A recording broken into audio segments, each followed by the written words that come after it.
After our holy prayers for the pastor, I have determined that Jermaine is soulless.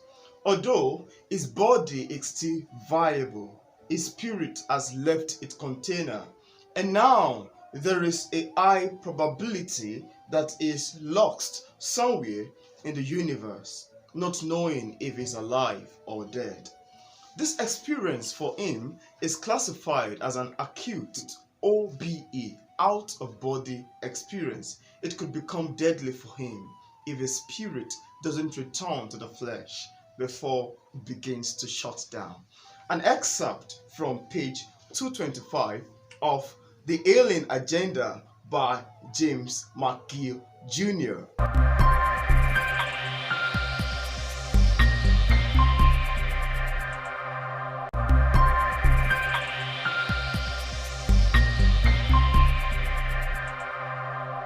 Hi guys, welcome back to my YouTube channel and to the review of The Alien Agenda by James McGill Jr. This is one of those fantastic spiritual fantasy novels that I've read. I love it because it's a blend of science fiction and fantasy. And I think this is my first time experiencing a book like this, a book as such. A book whereby you have a blend of fantasy and you have a blend of science fiction. I also love the book's spiritual composition. You know, I'm a lover of spirituality and I love words that are counteracting intuition, even though it might be deep and different from my long-held belief and notion. I love to say that this book is extremely spiritual. It expounds on different matter, talking about the afterlife, talking about the spirituality of this world, talking about incarnation, talking about out-of-body experience, and it is just so fascinating with me. I found it quite very wholesome, and it's joined in the list of my amazing fantasy novel that I've ever read. I'd also love to say that the book has some sort of messages, apart from the fact that it's a literary work. It has some sort of messages, some cogent information to pass on, especially having the theme to do with the preservation of the environment, to deal with the natural resources, to deal with the atmosphere, to deal with the world itself at large. And I love to say that it is such intriguing to me that I find it quite awesome. Talking about the characterization, I love characters like Moni, which is actually the president of the United States in the book. And I also love characters from Marcus, which is actually the protagonist of the book. I also admire characters like Ultra Car 54, Reptilod, and several other amazing people there. You know, the character to me, the name of the character seems a little bit funny to me, but I do love the reaction, I love the behavior within the book in a way that it really makes for an interesting read. And I love to say that the book also has some sort of message to communicate to the world leader. Well, I'm gonna move into the review shortly, but I'm gonna be giving a short review. I won't be talking too much about it, like a spoiler-free review, but I just want to make this point in the beginning section of this review that I love the sort of information that the book seems to communicate. Number one, I'd love to say that it has a sort of an intuitive interpretation of spirituality as told from the perception of the author. And I need to say that the author actually made a statement to us. I think I read a statement in the beginning part of the book that he's not trying to impose his own belief or force anyone to believe his own ideology. And I love to say that that's one of the reasons why I actually find the book counterintuitive. There are some spiritual composition that were mentioned in the book that I love and I agree with even as a Christian, whereas there are some that I said, oh, this can't be true, I disagree with this. And that's one of the things that I love about reading books. I love books that you would be left to decide on what to do or what not to do. I love books that will make you to be left with wanting to make a decision between one or the other. I have been fascinated about the occurrence of out-of-body experience for a very long time now. I've heard quite a lot about out-of-body experience for a very long time, which German in the book, which is actually the brother of Marcus, experienced. But I haven't really gotten my time to sit down and do a sort of an extensive research on it.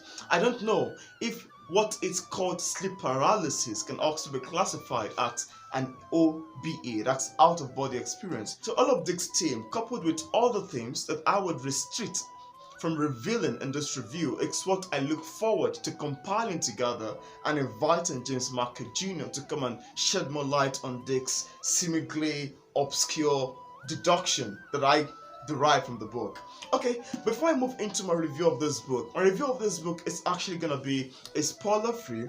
I won't be talking too much about it. I'm just gonna be giving you a short video book recommendation for you to have an idea of what James had to communicate in this impressive science fiction and fantasy novel, The Alien Agenda. So before I move on, permit me to read to you the synopsis of the book. In the far-flung reaches of space, the human race is about to experience an unforgettable alien encounter. Colonel James Marcus Marriott, a scientist looking to the heavens for answer, teams up with true believer UX President Monique Janai Dupree in a spiritual fantasy that will rock the world for ages to come. As James and Monique interact with AZ-3 and extraterrestrial, they realize that not only has their new visitor come to save Earth, but its own planet as well. World, and the balance in this adventurous, humorous, and epic novel that will inspire awe and human compassion. And that's an exact description of what you'd expect picking up The Alien Agenda.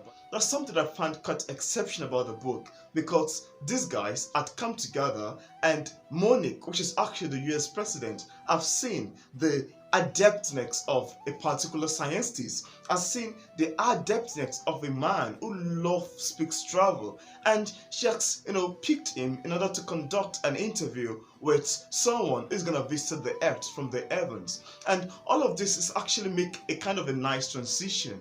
And when I was reading through the book, I read cynically, and I was like, this is such an amazing stuff. At some point, it's somewhat morose, just as told in the synopsis section. So before I proceed, I'd love to read to you about James McGill Jr. James McGill Jr. was born in Mississippi, migrated to Tennessee, and onto Illinois to seek a better life. His mother was a nurse, and he followed in his footsteps into the healthcare profession, retiring after spending 50 years in radiology. James is a member of a very talented family with successful dancer, artists, actors, film producers, classical musicians, and educators. James' passion has always been reading, poetry, photography, and storytelling. The Alien Agenda is the first book of a series that will take the reader on a celestial spiritual journey. I love that word, celestial spiritual journey. And if this is a first book in a series, wow, that seems wild to me, because I never knew it's a first book in the series. And I'm looking forward to reading what James is coming up in the second, third, or maybe 4 or 5 book series, as he would love to. So this book actually details the life of the protagonist, Marcus Marriott, who is a scientist and who has been a lover of space for a very long time. This is someone who has loved space when he was much younger. He loved the adventure of the sky. He loved looking into the universe. He loved searching and deducting meaning about the essence of the world itself. And this actually led to his inquisitiveness that even experienced him testify to. He loved asking his mother about God, who God is, and his mother would give him her own perception. Whereas whenever he asked his father asks a sort of a nice perception that he so much love and stick to. God is spirit, we are spirit, etc. So he has been a lover of space for a very long time. He loved the adventure of space. Sometimes he would isolate himself to study more about space. He also have a brother, Jamal, whom I love his characterization in this book. Jamal is someone who loves spirituality. He's a pastor, and he took into the way. But Marcus wrote in one of the earlier sections of the book that he was in an adventure to know God and to meet God.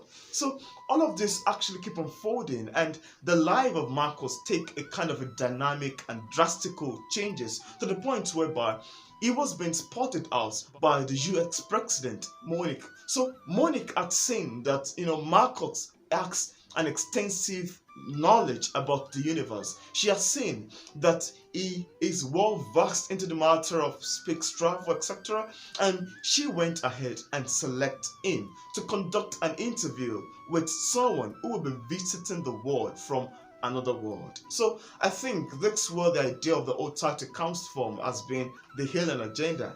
So all of this actually moving, and Marcus was quite, he was surprised that while as the president selected him. So they began to work together. But I also love to ship this in. I want to talk a bit about the characterization of a president. The president is actually someone who is very beautiful. She's also a spiritual being. There are some parts that were written in the book about her former experience, how her ex-husband shot her gun but it didn't enter her, and how she has escaped some sort of drastic bad occurrence and still retain a very good health, coupled with a financial stability. So to cut the long story short from this transition, because I'd love to make this review moving from one transition to the other. So I'll be moving from one transition to the other. So let me move into the transition whereby this creature came visiting the earth from another world. So AZ3Pi, I don't know if I'm pronouncing it correctly, but I'm gonna use my own word. AZ3Pi, it's another character in this book that came visiting the earth from another world. And he had met with Moni, the US president, and also Marcus. So they agree in order to put a meeting together so they can meet every president from all the nations of the world for a very cogent, important information, a very cogent meeting about the status of the earth in order to make the earth inhabitable for its occupant. They have come together in order to brainstorm ideas and make things work to the better of humanity, in order to eradicate and put an end to racism, to war, to destruction, to poverty, just as we've seen in our contemporary world. And AZ3Pi had come to me, I would call it a sort of a proposal that, okay, see what we've come to do. But they actually have a separate plan entirely. And along the line, as the story keep unfolding, there's some character that emanated, talking about the Reptile Lord and Ultraker 54. So all of these people come together. Okay, firstly, they had a meeting together, and that's the way they were able to meet together in a spiritual realm, whereby you can be able to look into the heart of the other, and they can be able to communicate telepathically, and they can be able to, sense what is going on in someone's mind, and program everything together. That's one of the reasons why I actually found that I love the book Spiritual Composition. I love the fact whereby a speaker would connect to another. And again, I need to say something about the writing style of this book. It is written in a way that I am not so much familiar with. That's a way with which if a character want to speak, it would say, take for instance, Moni synchronize, and they begin the conversation. To take a very look at this meeting, AZ3Pi have a meeting with the world leader. People coming from Iran, from Iraq, from Russia, from China, from different parts of the world. And in the conversation that exists between the character here, the sort of conversation that exists between AZ3Pi and the world leader is something that I love so much about this book. And that's one of the things whereby I think that this book deserves to be read by some politician. Like, the sort of information that were contained in it is something that our world needs in this present time. It's something that I myself would love people out there to get to know. Talk about the environment, talk about human alienation, talk about how we've troubled one another, talk about religion. I love the author's deep explanation of religion, and talk about God, who was recognized as zero in this book. The book is very deep, it's somewhat extensive, because I love giving a sort of a literary analysis in my review, but it's somewhat deep. Then you can always point out and sort it out after the other. But I also love to say that I love the out of body experience that Jamie experienced in this book, taking another transition from the meeting to a scenario whereby they wanted to give someone a position, and they had to speak to Marcus that, okay, we're gonna pick your brother for this position. So something happened, and while the act was going on, German, which is actually the brother of Marcus, the protagonist of the book, had an out-of-body experience. Here, it's somewhat cynical to me. Here, it's somewhat intriguing to me. This part is somewhat amazing to me. And I love to say that there are some amazing stuff that I love here in the sort of conversation that exists between the character. Now talking about the invitation of Pope here, he made a sort of a statement about German not being in its body. And I think that's one of the things I read in the excerpt section, refined to, and I think container as used in this book is refined to the human body. So he's having a sort of an out-of-body experience. Something happened to him, and his soul is in between the realm of the living and the dead. And from the Pope's conversation with Excerpt 3 Pi, because he was actually invited by Marcus and Moni for an intervention because they've tried their best. It's not coming back to life. They started praying for him to come back, but it was very difficult for him. So from here, Pope was able to say that, okay, there's sort of transition that's happening between Jamin. He's in between the realm of the living and the dead. He might die, like finally die, if he stayed too long without being called back, without probably resuscitation, without something. So this part, as in from this part, I get to remember that some conversation that I've had in time past, and I have get to know from people who seem to have experienced this sort of thing, that they were about to die and they find themselves in a particular situation, and they were called back. As in, I don't know if it's classified as a transition between the living and the dead, if there's another world, spiritual world, whereby someone would pass through, maybe in the art of unconsciousness, I don't know, like a sort of a subconscious mind or era. So I just love the description of this part as told by Pope, that he is experiencing an out-of-body experience, and if his spirit stay too long in the particular realm that is currently at, he might die. And when he dies, it cannot come back to life. But at the particular point where it currently is, there is still something that can be done. So they continued praying and they performed some stuff until eventually he came back. Now here made another sort of realization, another sort of exposition, another sort of mark on incarnation. Someone who has died in time past, coming back through another person, probably a newborn. So all of this, I don't really know much about incarnation, but all of this is something that I find quite exceptional about James McGill Jr.'s book. There's actually more to this book that I can describe, right? But I'd love to say that I love some characters like Ultracar 54, Reptilo, Moni, Marcus himself, the Excerpt 3 Pi and Excerpt 3, and some other amazing characters that make the book read enthrallingly. And I love to say that I love the author's storytelling techniques, I love his choice of words, I love his style, even though when he was trying to make a sort of a conversation between one character or the other, he would have to use synchronize, like Moni synchronize, Marcus synchronize, and they started conversing. And that is something that I'm not so familiar with, but I'm quite intrigued when I pick up the alien agenda. I don't want to spoil this book. I don't want to talk too much about it.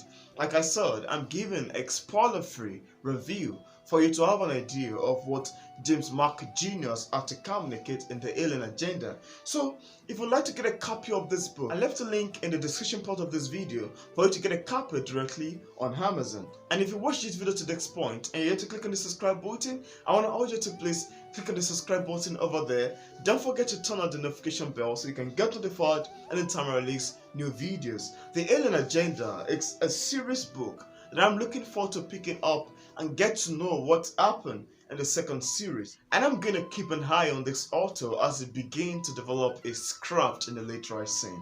So this is where I'm gonna stop my review of the Alien Agenda. If you like this video, hit the like button over there so you can get referred to other people.